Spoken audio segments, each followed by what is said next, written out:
राजमा की डायरी से चल रहे हैं भावुतकार। पहले छोटे छोटे लेखों का रूप था और अब ये भी छोटे छोटे भावुतकार हैं, वाणी के रूप में ही कहेंगे हम। और उसको क्रम संख्या भी दे दी गई है ताकि उसको फिर से भविष्य में रेफर करना पड़े तो हम उसको आइडेंटिफाई कर पाए। कल जो हुई थी वाणी क्रम संख्या 21 अंत में हुई थी, तो पढ़ के आगे बढ़ेंगे कि जीवात्मा परमात्मा का मिलन केंद्र है भक्त हृदय। फिर परमात्मा को अत्यंत प्रिय क्यों न हो।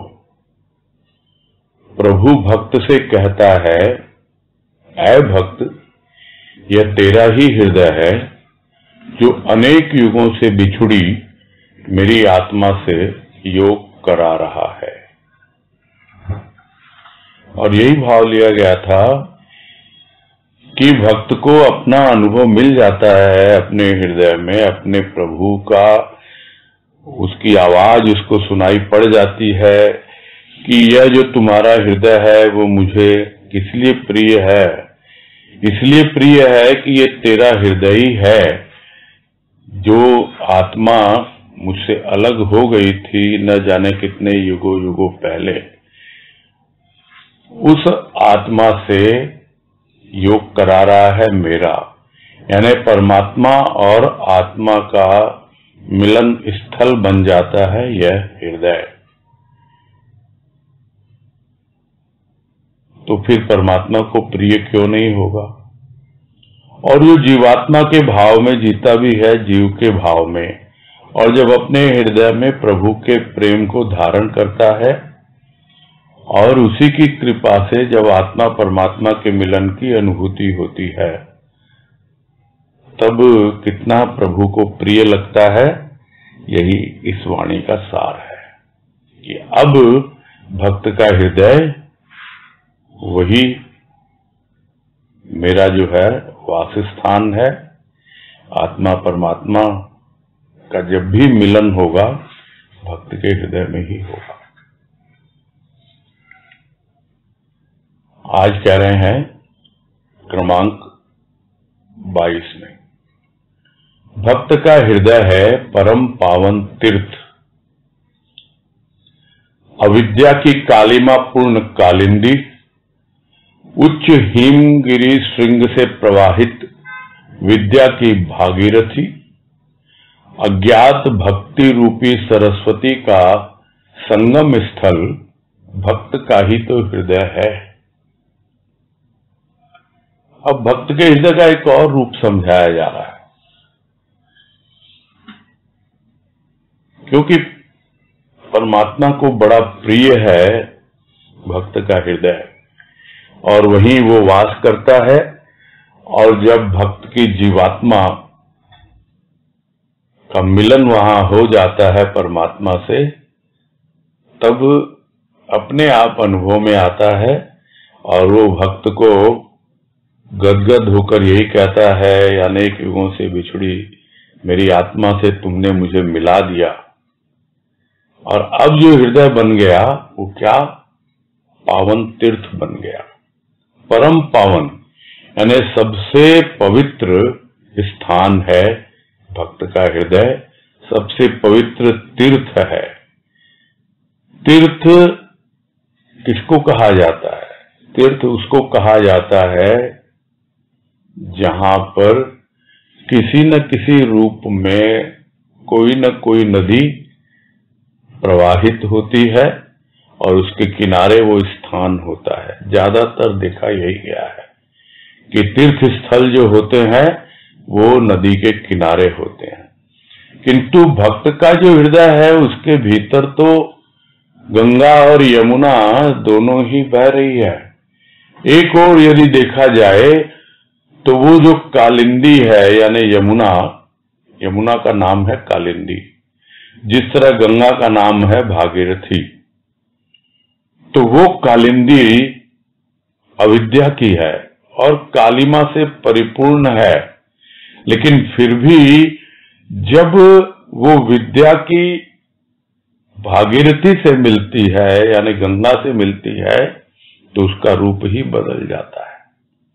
तो एक और भक्त के हृदय में अविद्या की कालिमा विद्यमान थी और किसी न किसी रूप में रहती है, किंतु जो उच्च हिमगिरी श्रृंग, हिम यानी बर्फ, गिरी यानी पहाड़, श्रृंग यानी चोटी, यानी पहाड़ की ऊंची चोटी से जहां बर्फ जमी हुई है वहां से प्रवाहित हो रही है विद्या की भागीरथी। यानी इतनी ऊंचाइयों का भाव जब उसके हृदय में आ जाता है, भक्त के हृदय में आ जाता है, तो वो जो अविद्या की कालिमा पूर्ण कालिंदी है उसका भी कोई विशेष महत्व नहीं रह जाता है। और इस तरह विद्या और अविद्या दोनों का संगम हो जाता है, एक अलग ही रूप भक्त के हृदय का बनता है। तो एक एक भक्त जो है, प्रभु के भक्त, वो चलते फिरते तीर्थ होते हैं। यही कहा जाता है कि तीर्थों में तो आप जाओगे कि स्थान विशेष पे वो तटस्थ हैं, टिके हुए हैं, किसी तट के किनारे हैं, किंतु भक्त का हृदय वो तो ऐसा तटस्थ बन जाता है जहां उसके लिए अविद्या की कालिमा और विद्या की भागीरथी यानी वो शुद्ध गंगा, दोनों का कोई विशेष महत्व नहीं रहता है। ऐसा परम पावन तीर्थ वो बन जाता है और फिर उसे अनुभव में आता है कि अब जो मेरी भक्ति है उसका रूप क्या बना, एक अज्ञात रूप बन गया।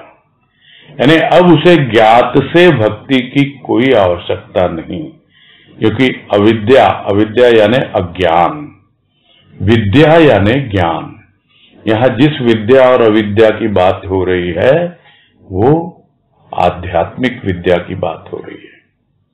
तो आध्यात्मिक विद्या यानी ज्ञान और अज्ञान दोनों मिलके भीतर में एक ऐसी धारा बहाते हैं अज्ञात भक्ति रूपी सरस्वती की, और दोनों का संगम स्थल, जिस तरह बहुत महत्व है संगम का, जहां गंगा और यमुना मिलती हैं, वैसे ही भक्त का हृदय वो प्रयागराज बन जाता है, परम पावन तीर्थ बन जाता है, और एक अज्ञात रूपी भक्ति यानी जो समझ में नहीं आती, सरस्वती क्या दिखलाई देती है नहीं, भीतर ही भीतर, जिसको कहा जाता है, गुरुदेव ने कहा अंतः सलीला, यानी वो अंतः सलीला है, भीतर में गुप्त रूप से बहती रहती है। गंगा और यमुना तो मिलती हुई दिखलाई देती है, किंतु वो सरस्वती जो दोनों के संगम से प्रकट होती है वो दिखलाई नहीं देती है। उसी तरह विद्या और अविद्या के संगम से जो भक्त की एक अज्ञात रूप से भक्ति भीतर भीतर होती रहती है और उसे ज्ञात से कुछ भी करने की आवश्यकता प्रतीत नहीं होती, भीतर हमेशा वो सरस्वती अज्ञात भक्ति के रूप में प्रवाहित होती रहती है। तो वो भक्त का हृदय ही है जो परम पावन तीर्थ बन जाता है। तो एक तो भक्त का हृदय है जहां आत्मा परमात्मा का मिलन होता है, और एक भक्त का हृदय है जहां गंगा यमुना का मिलन होता है, और जो गुप्त है सरस्वती अज्ञात बनी रहती है, किंतु फिर भी वो भीतर में भक्ति चलती रहती है, प्रकट में दिखलाई ही नहीं देती, कि भक्त क्या कोई भक्ति कर भी रहा है क्या। इस प्रकार भक्त के हृदय की महिमा का वर्णन यहां पे किया है राजमा ने।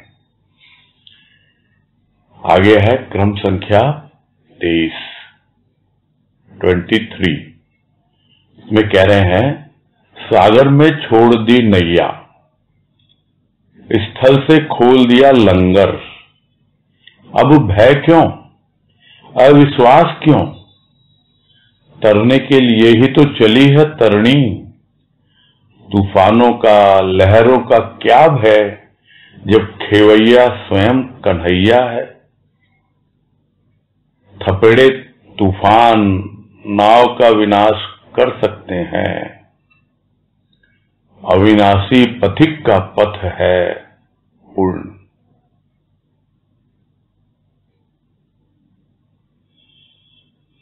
तो ये कौन से सागर में छोड़ दी है नैया? भवसागर में। और उस भवसागर में जब नैया छोड़ी है तो स्वाभाविक है जब तक स्थूल के भाव से नहीं हटेगा, यानी स्थल से लंगर नहीं खोलेगा। लंगर क्या है? जो बांध देते हैं नाव को किनारे के साथ, उस जमीन के साथ, वो अगर न खोले और हम कहें कि हमने तो भवसागर में छोड़ दी नैया, तो छोड़ी हुई नहीं कहलाएगी।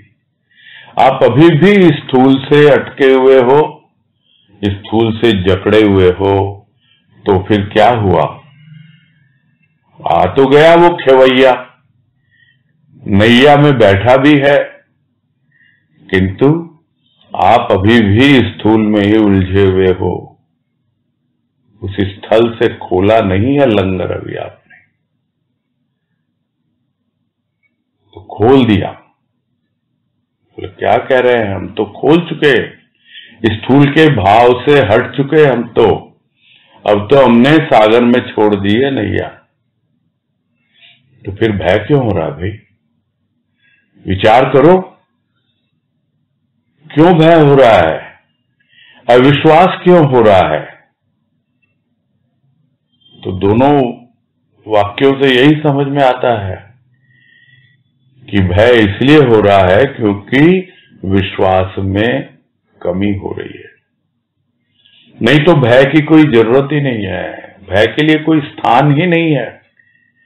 यदि विश्वास है कि भाई मैं क्यों आया हूं इस संसार में, इस भव सागर को पार करने के लिए आया, तरने के लिए आया हूं, तरन तारण वो मेरा प्रभु, वो मेरे साथ है, तो फिर भय होने की कोई बात ही नहीं है।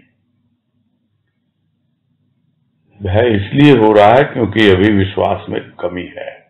इसलिए विचार करना है कि भाई अगर तरने के लिए ही आपने छोड़ दी है और स्थूल के भाव से आप दूर हो चले हैं, तो देखो कहां जाती है ये तरणी, यानी नाव। तरणी नाव को कहते हैं। तो ये जो नैया आपने छोड़ी है, तो कौन है इसका खेवैया? अरे वो तो कन्हैया है, वो तुम्हारा प्रभु। तो फिर ऐसे में तुमको तूफानों का, लहरों का क्या भय है? वो तुम्हारा खेवैया वही तो खे रहा है, वही तो नाव चला रहा है, किंतु तुमको उस पे विश्वास नहीं कि ये मुझे पार करेगा क्या। तुमने उसे अभी समझा नहीं है कि सर्वव्यापी वो परमात्मा, वो संत बनकर, सद्गुरु बनकर तुम्हारे जीवन में आया है और इस भवसागर से पार उतारने के लिए आया है। उसको नैया सौंप दी है, तो फिर क्या है? विचार क्या है? तो यहां कन्हैया से मतलब क्या? कि जो तुम्हारा प्रभु है। बाकी खेवैया, कन्हैया, नैया, इस तरह करके ये शब्दों का थोड़ा सा इसमें चमत्कार है। भाव तो यही हमको समझना होगा कि यह जो तरणी यानी नैया, ये इसलिए है, यानी यह जो जीवन हमें मिला है मनुष्य का, भवसागर पार करने के लिए मिला है। ये तरणी है, ये एक ऊपर का जैसे नाव होती है, उस नाव के भीतर बैठा हुआ है तू, इस शरीर रूपी नौका के भीतर। और अब नौका के भीतर बैठा है और तेरा प्रभु तेरे साथ है, तो इससे बढ़िया नौका में क्या मौका होगा तेरे लिए। और फिर भी तू घबरा रहा है, फिर भी डर रहा है, क्यों? क्योंकि विश्वास की कमी है। अगर विश्वास है तो फिर तूफान का, लहरों का क्या भय भाई। चलो होगा, नाव टूट जाएगी, फूट जाएगी। तूफान के थपेड़े नाव का विनाश कर सकते हैं, यानी शरीर चला जाएगा, कर सकते हैं इसको, कोई संदेह नहीं है इसमें। किंतु वो कन्हैया तो तुम्हारे साथ है, वो तुम्हारा प्रभु, वो तो तुम्हारे साथ है। और वो कौन है? वो अविनाशी पथ का पथिक है, वो पूर्ण संत है, वो सद्गुरु है। तो नाव का विनाश हो सकता है, शरीर का विनाश हो सकता है, किंतु जो अविनाशी है तू और तेरे साथ है वो भी अविनाशी। बस पता नहीं कहां ले जाएगा, पार तो कर ही देगा ना, अपनी गोद में उठा के ले जाएगा, कैसे भी ले जाएगा। तुम्हें क्या चिंता है? तुम तो सुरक्षित हाथों में हो। और जब तक यह सुरक्षा की भावना भीतर नहीं आती तभी तक भय है। जब अपने आप को सुरक्षित अनुभव करता है इस भवसागर में कि मुझे तो मेरा प्रभु मिल गया, उसकी शरण मिल गई, भवसागर से पार करने की ये नैया मिल गई, ये शरीर रूपी, और मेरे जीवन में मेरा प्रभु आ गया, वो नाव खे रहा है। हो सकता है तूफानों का, लहरों का, इन सब का टकराव हो इस नैया के साथ, उसका विनाश भी हो सकता है इस शरीर का। तो शरीर जाए तो जाए, क्या रखा है मिट्टी के शरीर में। मिट्टी के भाव से तो बहुत पहले ही हट गए, स्थूल के भाव से, जब स्थल से लंगर खोल दिया था, छोड़ दी थी नाव, उसके हवाले कर दिया था जीवन। अब क्या सोचना। तो पता होना चाहिए तुम तो अविनाशी पथ के पथिक हो और तुम्हारे साथ है वो पूर्ण सद्गुरु, वो संत। आगे है क्रम संख्या 24। इसमें कह रहे हैं, प्राणों के नुपुर मचल रहे हैं आनंदपुर में नृत्य करने के निमित्त। प्राणों को सम्मोहित करता प्राणों का साज झंकृत हो रहा है प्रेम गीत गाने के लिए।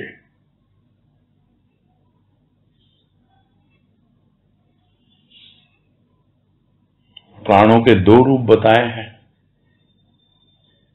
एक है नुपुर, नुपुर यानी जो पायल पहनी जाती है पांव में और नृत्य में काम आती है, और जब नृत्य होता है तो उसकी एक अलग झंकार पैदा होती है।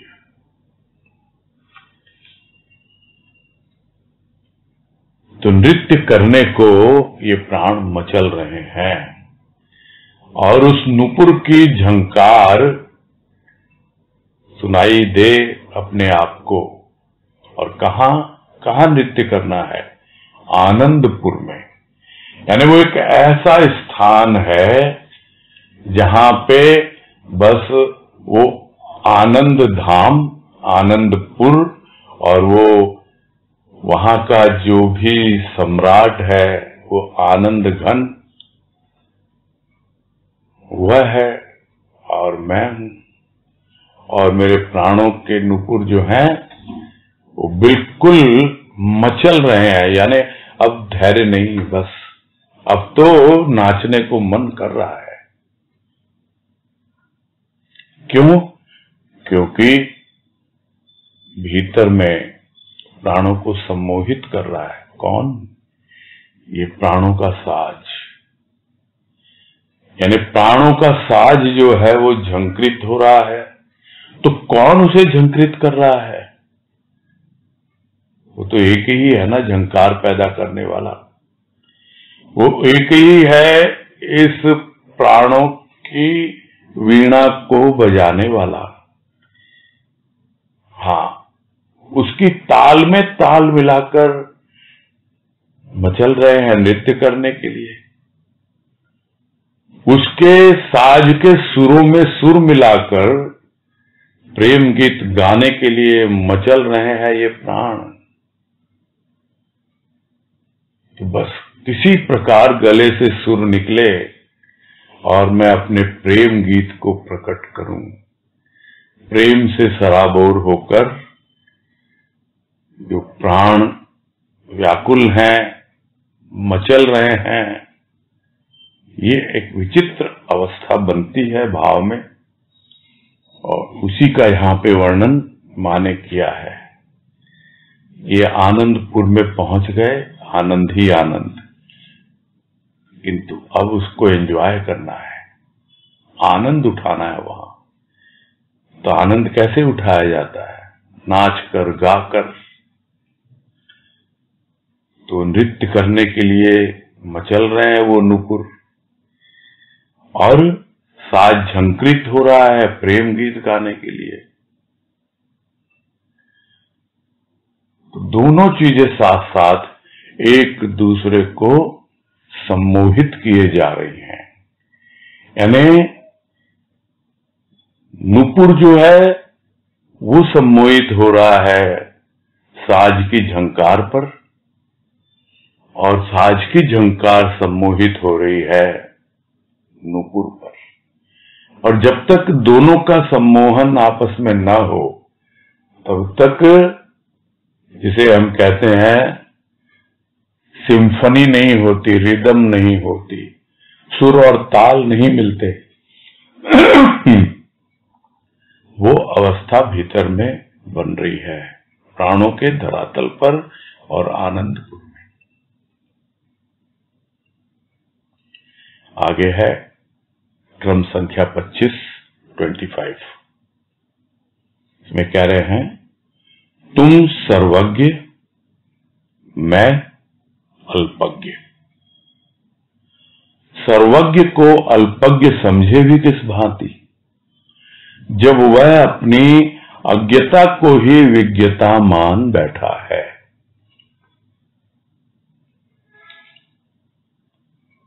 तो सबसे पहले तो शब्दार्थ समझ लें।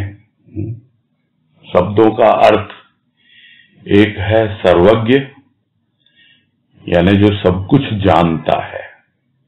एक है अल्पज्ञ, यानी बहुत थोड़ा जानता है। एक है विज्ञ, यानी जो ज्ञानी है। एक है अज्ञ, जो अज्ञानी है। तो ये जब तक हम शब्दों का अर्थ नहीं समझ पाते हैं तब तक हम भावार्थ भी ठीक से पकड़ नहीं पाते हैं।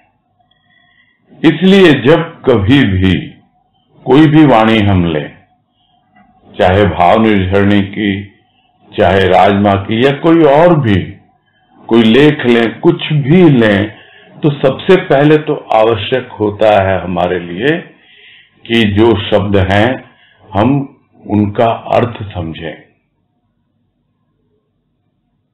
अगर न समझ में आ रहा हो तो हम शब्द कोश में देखते हैं, यानी हिंदी की डिक्शनरी में, और जब समझ में आ जाता है तो फिर कोई बात ही नहीं है।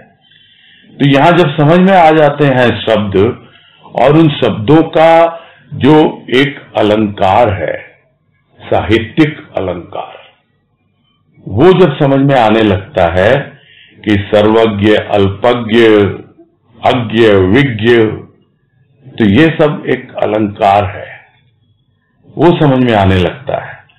तब फिर उसमें जो भाव छिपा होता है उसका आनंद ही कुछ और होता है कि तुम तो सर्वज्ञ हो, यानी सब जानते हो, और मैं अल्पज्ञ हूं, मैं थोड़ा बहुत ही जानता हूं। तो क्या इसको स्वीकार किया क्या कि मैं तो थोड़ा बहुत जानता हूं और मुझे भी सब कुछ जानना है? स्वीकार नहीं किया अभी। अभी तो लोग कहते हैं उसको कि भाई वो तो परमात्मा है, वो तो सद्गुरु है, वो तो सर्वज्ञ है, सब जानता है, तो अंतर्यामी है, तुम्हारे भीतर की बाहर की सब जानता है। तुम क्या जानते हो? तुम तो अपने बारे में ही नहीं जानते, बस तुम तो शरीर में ही घूमते रहते हो स्थूल के भाव में। तुम्हारे भीतर क्या है? मन, बुद्धि, चित्त, अहंकार, इतना बड़ा साम्राज्य है सूक्ष्म का, कितना कुछ जानते हो तुम तो अल्पज्ञ हो। तो यह सुन सुनकर मान तो लेता है कि भाई तुम तो सर्वज्ञ हो, मैं अल्पज्ञ हूं, दुनिया तो यही कहती है। तो क्या तुमने जाना जिसके सामने तुम कह रहे हो कि तुम सर्वज्ञ, मैं अल्पज्ञ? यदि तुम सर्वज्ञ और मैं अल्पज्ञ, ये स्वीकारोक्ति आ जाए, स्वीकार करना सीख जाए, तब तो आगे का रास्ता खुले। लेकिन वो क्या कर रहा है? यही कह रहा है कि मैं बार बार तुम्हारे सामने आता हूं, तुम तो सब कुछ जानते हो, मैं कुछ भी नहीं जानता, तो फिर तुम मुझे कैसे समझोगे? मैं तुम्हें कैसे समझूंगा? कैसे हम दोनों एक दूसरे को समझें? तो सर्वज्ञ को यदि अल्पज्ञ समझना चाहे भी तो किस तरह समझे, किस भांति समझे? क्योंकि वो जानता तो थोड़ा सा है, और जो जानता है वो कोई जानना नहीं है, वो उसकी अज्ञता है। अज्ञता है यानी कुछ जानता ही नहीं, बेवकूफी है उसकी, मूर्खता है उसकी, अज्ञानी है वो अज्ञ है, और उसकी अज्ञता है, उसकी मूढ़ता है, बेवकूफी है कि मैं सब कुछ जानता हूं। अपने आप को विज्ञ मान बैठा है वो, तो अज्ञता को ही विज्ञता मान बैठा है। क्या है तुम्हारा मन भाई, क्या जानते हो? बताने लगेगा, हाँ ऐसा है मेरा मन, मेरी बुद्धि, मैं जानता हूं ये ऐसा है। क्या जाना? अरे जिसको जानना है उसको जानो, वो सर्वज्ञ तुम्हारे भीतर ही बैठा हुआ है। जब तक सर्वज्ञ तक नहीं पहुंच जाते तब तक तुम अल्पज्ञ ही रहोगे।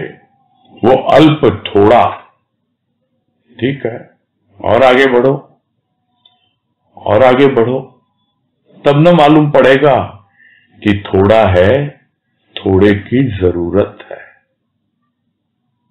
जब थोड़े की जरूरत लगती है तब, और यदि मान लोगे यार मैंने तो देख लिया, अरे सत्संग कर रहे हैं इतने सालों से, मैंने तो जान लिया क्या है ये सत्संग, बस इतने बजे शुरू होता है, यहां जाना है, वहां एक भजन गाना है, उसके बाद थोड़ा बहुत कुछ वाणी खोलनी है या प्रवचन करना है, हो गया, आ गया आरती गा के, और हम बन गए सर्वज्ञ। समझना चाहे भी तो क्या समझ पाएगा? वो तो यही समझता है कि भाई मैंने तो सब कुछ जान लिया है, मैंने तो समझ लिया है सत्संग कैसे होता है, सत्संग का सार क्या है, किस तरह है आप अपने भीतर प्रवेश करते हैं और अपने आप को पूरी तरह जान सकते हैं। तो यही सबसे बड़ी विडंबना है थोड़ा सा जानकर ही लगता है सब कुछ जान लिया। देने वाला देता है, इसमें कोई संदेह नहीं है, मिलता भी है, किंतु अगर समझे कि मैं बहुत थोड़ा सा ही जानता हूं तब तो आगे का रास्ता खुले। लेकिन अवस्था क्या है? अवस्था ये है, जो मुझे एक क्या कहावत याद आ गई कि चूहे को हल्दी की गांठ मिल गई, पसारी बन बैठा। वो तो दुकान खोल के बैठ गया, अलग से अपनी सत्संग करने लग गया। वो तो गया तेल लेने जिसने उसको कुछ दिया था। क्या हो रहा हम देख रहे हैं चारों ओर। ये सब अल्पज्ञ अपने आप को विज्ञ मान बैठे है तो ये अज्ञ यानी बेवकूफ है, मूर्ख है। तो दूसरों को क्या देखे भाई, हम तो अपने आप को देखें और समझें। इससे जो वाणी में कह रहे हैं कि भाई किस भांति समझे वो उसको, जब वो अपनी अज्ञता को ही विज्ञता मान बैठा है। तो ये खेल चल रहे हैं हमारे भीतर, यही खेल चल रहे हैं हमारे बाहर। इससे सीखें, आगे बढ़ें। ये वाणी हमें इसी के लिए प्रेरित कर रही है। आगे है क्रम संख्या 26। इसमें कह रहे हैं, सर्वज्ञ के प्रेम पर अर्पित कर दिया सर्वस्व, अज्ञता विज्ञता दोनों दूर, जीवन में केवल सर्वज्ञ का नूर।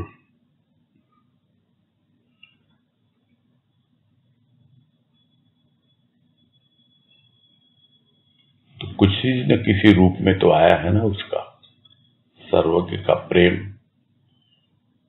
उस प्रभु का प्रेम किसी न किसी रूप में तो हमारे जीवन में आया ही है।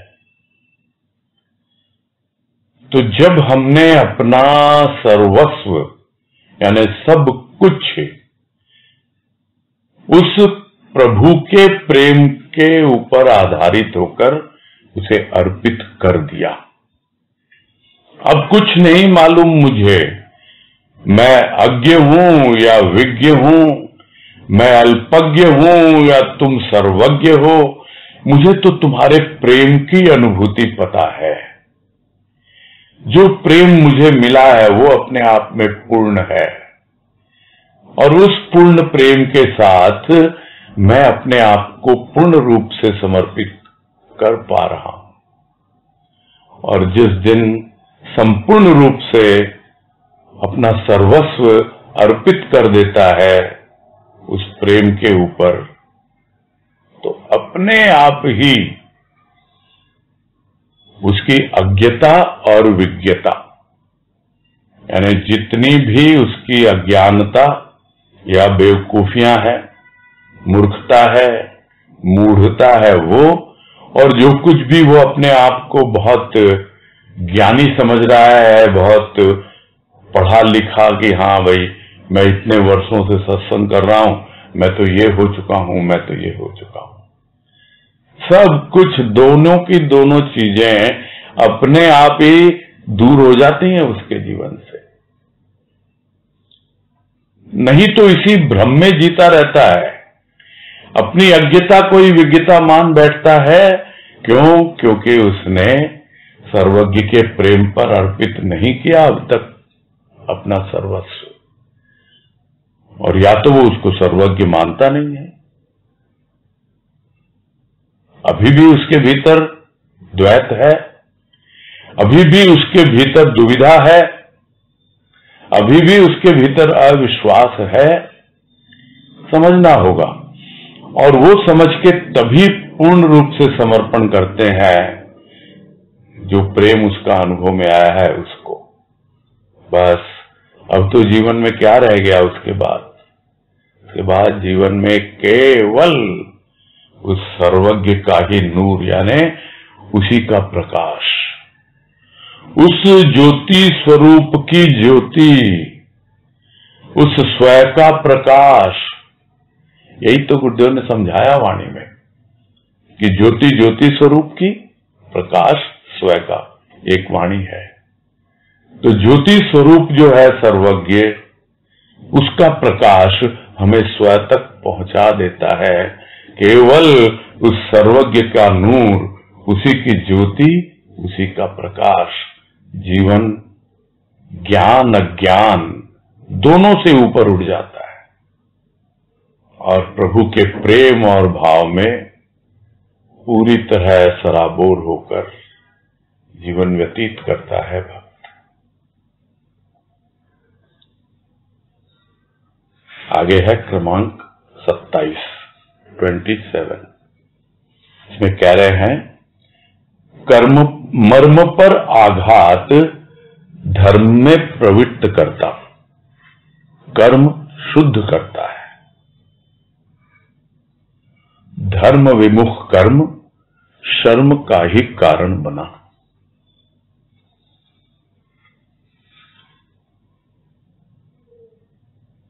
मर्म, मर्म के दो अर्थ होते हैं। मर्म दो क्या बल्कि 3 अर्थ होते हैं, और जैसे जैसे भाव होता है उसी के अनुसार उसका अर्थ लिया जाता है। मर्म का अर्थ होता है सार, मर्म का अर्थ होता है रहस्य, और मर्म का अर्थ होता है कि अंदर की गहराई में जो कोमलतम स्थान है हमारा, वो मर्म। तो यहां जो तीसरा जो शब्दार्थ है वो भाव समझ में आ रहा है कि कर्म पर आघात, मर्म पर आघात। वो मर्म जो इतनी गहराई में एकदम हमारे भीतर कोमलतम स्थान है, वहां जब वो वाणी का वाण पहुंचता है, वहां आघात करता है, यानी चोट पहुंचाता है। और उस वाणी के नोक पे क्या लगा हुआ है? वो लगा हुआ है प्रेम और भाव का अमृत। तब जाकर वो एक छोटी सी अनुभूति होती है कि अरे तू कैसे अपना जीवन व्यतीत कर रहा है, तू जो जीवन जी रहा है वो तो मृत्यु को प्राप्त होना है, मरेगा एक दिन। यदि अमरता का बोध करना है तो जो तेरे भीतर धरा हुआ है धर्म, कौन है वो? जो हर जन्म में तेरे भीतर है, धरा हुआ है, वो टिका हुआ है, वो उसकी ओर प्रवृत्त हो, उसकी ओर आगे बढ़। तो जब तक उस मर्म पर आघात न हो तब तक धर्म में प्रवृत्त नहीं होता प्राणी। यहां धर्म से तात्पर्य ये मानवकृत धर्म नहीं है, वो तो हमें शिष्टाचार में बांधते हैं, जो गुरुदेव ने एक लेख में अच्छी तरह समझाया है, जिसका शीर्षक धर्म है या शिष्टाचार। और इस नाचीज को अवसर भी मिला था और आप लोगों ने प्रयास करके एक पुस्तक भी निकाली है उस नाम से, जिसमें उस लेख का विश्लेषण है, धर्म है या शिष्टाचार। उसमें समझाया गुरुदेव ने कि धर्म जिसको हम कहते हैं मानवकृत धर्म है, वो तो कि मैं हिंदू धर्म, मैं सनातन धर्म, मैं ये धर्म, मैं मुस्लिम धर्म, मैं क्रिश्चियन, ये सब मानवकृत धर्म है। ये असली धर्म तो तुम्हारे भीतर है, वो सत्य, वही धरा हुआ है। उस सत्य को तुम जानते नहीं, पहचानते नहीं, जब तक तुम्हारे जीवन में सतगुरु नहीं आता। सतगुरु तो जीवन में आ गया, किंतु क्या उसकी वाणी के वाण का आघात लगा तुम्हें? और वो भी मर्म पे लगा। अगर वाणी के मर्म का आधार मर्म तक पहुंचता, यानी वाणी का क्या मर्म है, यानी क्या सार है, वो सार उसकी नोक पे है, उसका प्रेम, उसका भाव। प्रत्येक वाणी का सार उसका प्रेम और भाव है, और भाव ज्यादा महत्वपूर्ण है। इसीलिए पुस्तक का नाम भी भाव निर्झरणी। वो भाव जाता है, मर्म को भेदता है, और जितने भी भेद हैं वो प्रकट होने लगते हैं। तो भेद के भी दो अर्थ हैं, भेदना यानी छेद करना, भेद यानी रहस्य, सब प्रकट होने लगते हैं। यानी अब मर्म हमें मर्म समझा देता है। और वो मर्म क्या है, वो रहस्य क्या है? वो है धर्म में प्रवृत्त होना, उसकी ओर आगे बढ़ना। और जब उसकी ओर आगे बढ़ते हैं तो उसके लिए जो भी कर्म हम करते हैं उसी का नाम भगवान कृष्ण ने गीता में दिया है विकर्म। विकर्म यानी विशेष कर्म। और वो जो विशेष कर्म है वो हमारे अंतःकरण को शुद्ध करते हैं। वो कर्म तो शुद्ध होता ही होता है, क्योंकि कर्म तो करना ही है। जो कुछ भी हम कर्म करते हैं वो यदि धर्म से प्रेरित होकर, धर्म में प्रवृत्त होकर करते हैं, तब जाकर वो विकर्म का रूप लेता है। और नहीं तो जो धर्म से विमुख जो कर्म है, क्योंकि अभी मर्म तक वो वाण पहुंचा नहीं है, हमारे बिल्कुल गहराई में कोमलतम स्थान को अभी भी उस भाव ने स्पर्श किया नहीं है। इसलिए अभी हम धर्म से विमुख होकर जीवन जीते हैं, और कर्म तो करते हैं लेकिन विकर्म नहीं करते, विशेष कर्म नहीं करते, बल्कि दूसरे प्रकार के कुकर्म करते हैं। वो कुकर्म जो होते हैं वही हमारे लिए शर्म का कारण बनते हैं। हम मुंह छिपाए फिरते हैं, हमें जो करना नहीं चाहिए हम वो करते हैं। हमें जो इधर उधर के कार्यों में बांध दे, उल्टे सीधे काम करके हम बाद में मुंह छिपाते फिरते हैं, शर्माते रहते हैं, किसी और से नहीं, अपने आप से ही। जब हमारा अंतःकरण थोड़ा बहुत निर्बल होने लगता है और जब हम अपने आप को दर्पण में देखते हैं तो वो दर्पण ही हमको डराने लगता है, भयभीत करने लगता है।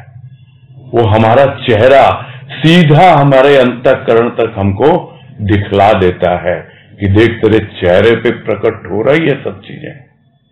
और तब हम पछताते हैं, हमें शर्म आती है कि अरे अब तक हम धर्म से विमुख कर्म कर रहे थे। क्यों कर रहे थे? क्योंकि मर्म पर अभी तक आघात नहीं हुआ उस वाणी के वाण का।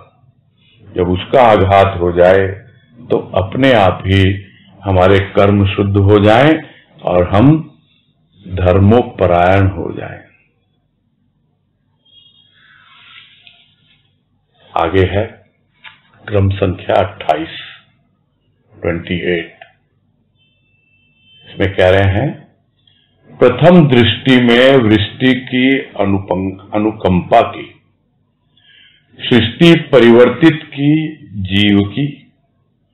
वृष्टि ने तुष्टि दी बीज को, अंकुर फूट पड़ा, प्रेम पल्लव विकसित हो रहा है दिन प्रतिदिन।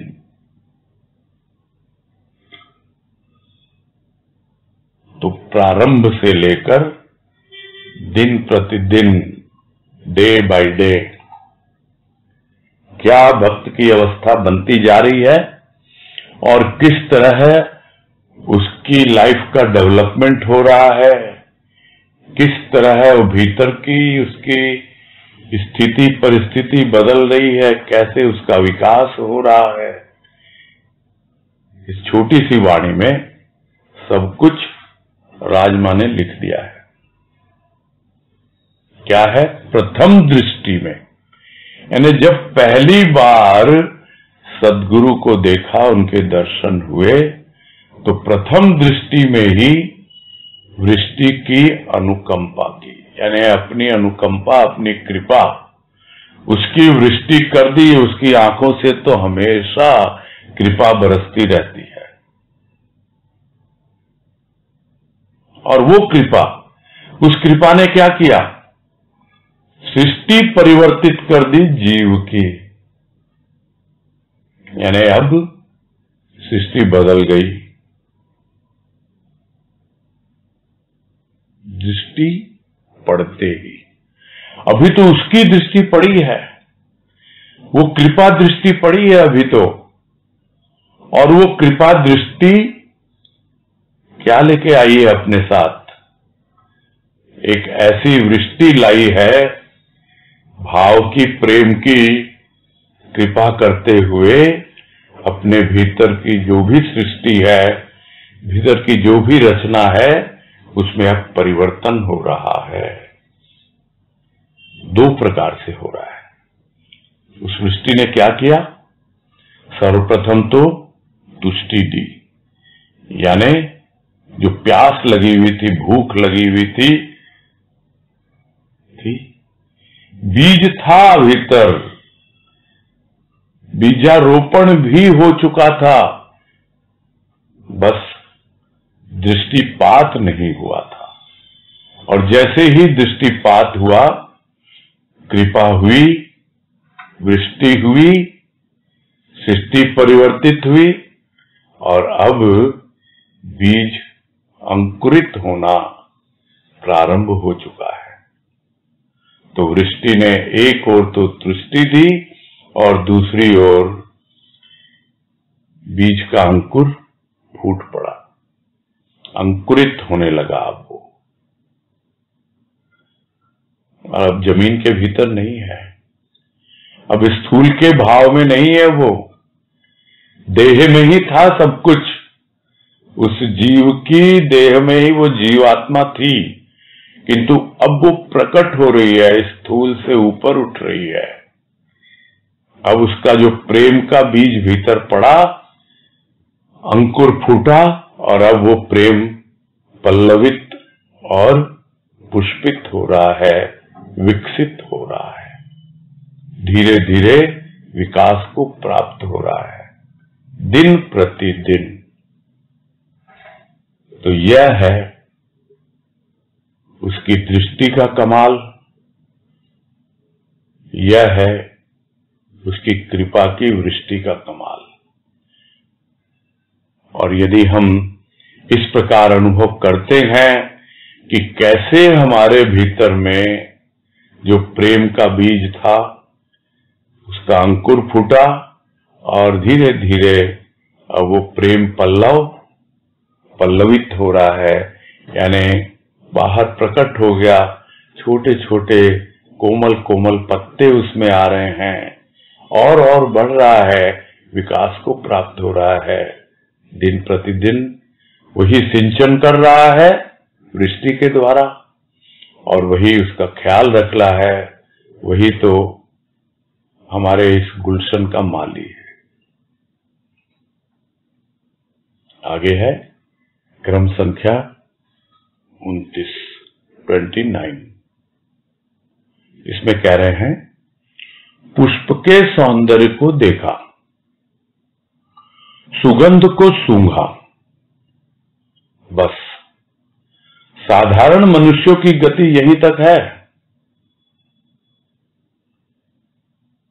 गंधी तो पुष्प का सार संचित कर अमर बनाता है गंध को।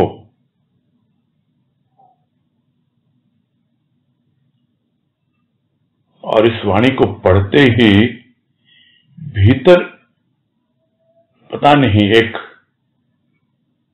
वाहवाही कहें या गदगद हो जाते हैं कहें, कि सभी है दुनिया में, उनके सामने आता है वो पुष्प, उदाहरण है पुष्प का, उसके सौंदर्य को देखते हैं, कितना सुंदर है। उसकी सुगंध का भी लाभ उठाते हैं, उसकी कोमलता भी देखते हैं, बड़ा कोमल है। तो ये क्या है उसका एक ऐसा रूप है जो साधारण मनुष्य इससे आगे बढ़ नहीं पाता है। बाहर से सौंदर्य दिखता है, बहुत सुंदर दिख रहा है फूल, भीतर की सुगंध भी मालूम पड़ती है। जब वो नासिका के करीब आती है, सुगंध का भी अनुभव होता है।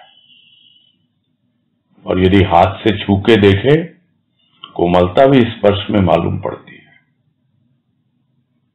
किंतु बस इन्हीं ज्ञानेंद्रियों तक सीमित रहता है मनुष्य, गति और आगे बढ़ती नहीं है। यानी स्थूल रूप है, आंख देख रही है, नाक सूंघ रहा है, और ज्यादा से ज्यादा त्वचा जो है वो स्पर्श कर रही है, कोमलता का अनुभव ले रही है। यह तो साधारण मनुष्य की गति है, यहां तक ही पहुंच है उसकी। किंतु गंधी कौन होता है? जो इत्र बनाने वाला होता है। वो क्या करता है? वो पुष्प का सार संचित करता है। जो इत्र बनता है हमें पता है ना, जैसे गुलाब का इत्र, केवड़े का इत्र, अनेकों अनेक इस तरह है फूलों के इत्र हैं। तो पुष्प का सार संचित करता है और उसके बाद क्या करता है? उसकी जो गंध है, उसकी जो सुगंध है, उसको अमर बना देता है। अमर कैसे बनती है? अमर बनती है उसको प्रिजर्व करके, अपने आप उसको वो कला आती है। जो इत्र बनाने वाला है वो कला उसे आती है। साधारण मनुष्य नहीं जानता। वो यदि बनना चाहे गंधी, यदि वो भी उसको प्रिजर्व करके रखना चाहे कि भाई आज इतना सुंदर भाव हमें अनुभव में आया और हमको इसको प्रिजर्व करके रखना है, तो यहां तो गंधी का रूप है। बोलते बोलते याद आ रहा है, बहुत सालों पहले हम लोग मलसीसर टूर पे गए थे, तो कहीं शायद झुंझुनू में या कहां पर सत्संग हुआ, तो गुरुदेव ने यही कहलाया कि अभी तो हम सब जगह जगह जाकर अलग अलग फल ले रहे हैं तरह तरह के, उसके बाद क्या करेंगे? हमको इसको प्रिजर्व करना है, प्रिजर्वेटिव डाल के। जैसे अचार बनाते हैं तो काफी दिनों तक चलता है वो, तो वैसे ही हमको अचार बनाना आता है। बस संभाल के रखें इसको और धीरे धीरे इसका स्वाद लेते रहे।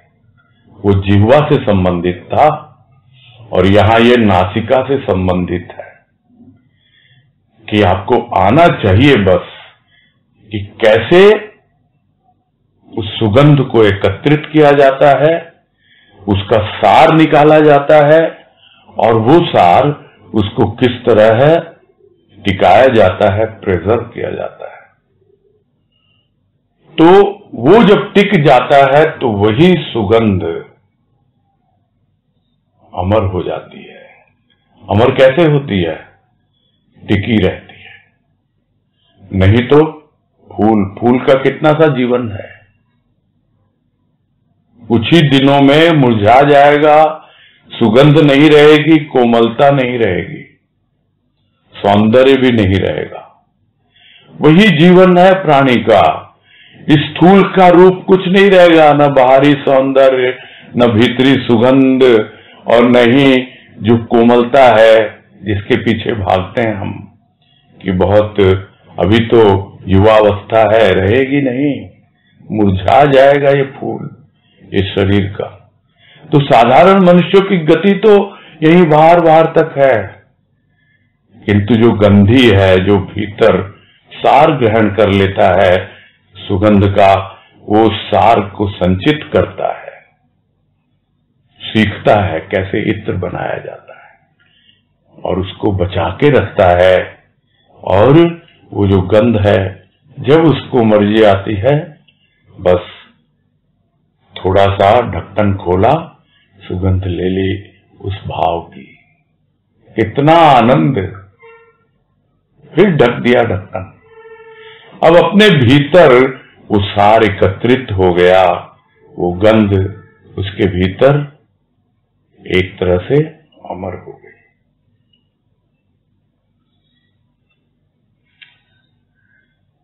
बस यही पूरा करते हैं।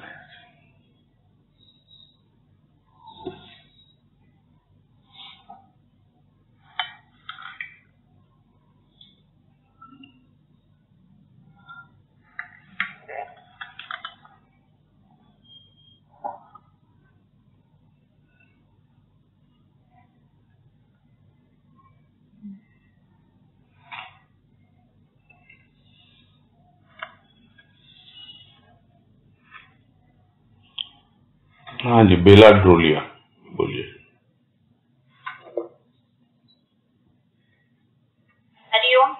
हाँ हरिओम, बोलिए। हाँ, तो हमको इस लेख से अलग एक शब्द का मतलब जानना था मेरे। शब्द का मतलब? हाँ, जैसे आपने उस दिन पूछो। नहीं पूछो, बाकी शब्दकोश में शब्द का मतलब मिल जाता है, नहीं तो आपके मोबाइल में गूगल में मिल जाएगा। पूछिए, मेरे को आता होगा तो जरूर बताऊंगा। नहीं, आप ही ने कहा था उस दिन बॉम्बे के प्रवचन में सुरता शब्द जो कहा था, मैंने बाबा वाणी में भी पढ़ा और भजन में भी काफी सुना, लेकिन उसका अर्थ समझ में नहीं आया मेरे को, एक्चुअल मीनिंग नहीं समझ में आया सुरता शब्द। सुरता जो है, हम लोग जनरली बोलते हैं अपनी अंतरात्मा को, मैंने तो यही अर्थ समझा हुआ है। हमारी जो अंतरात्मा है उसको कहते हैं।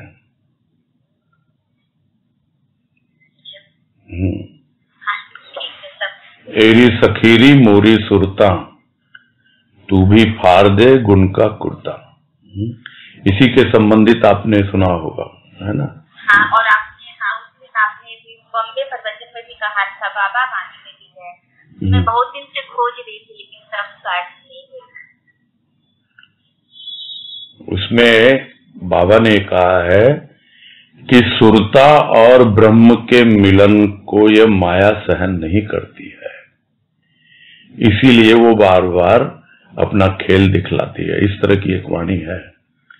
यानी ब्रह्म से मतलब उनका क्या है? परमात्मा। सुरता से उनका क्या मतलब है? हमारी अंतरात्मा।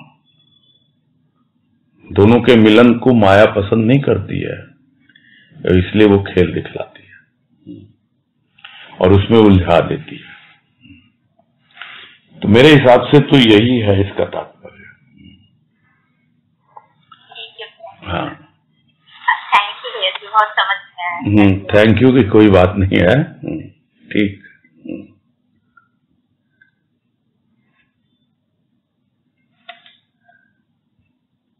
चलो फिर, समय भी हो गया, हैंड रेस भी नहीं है, पूरा करते हैं।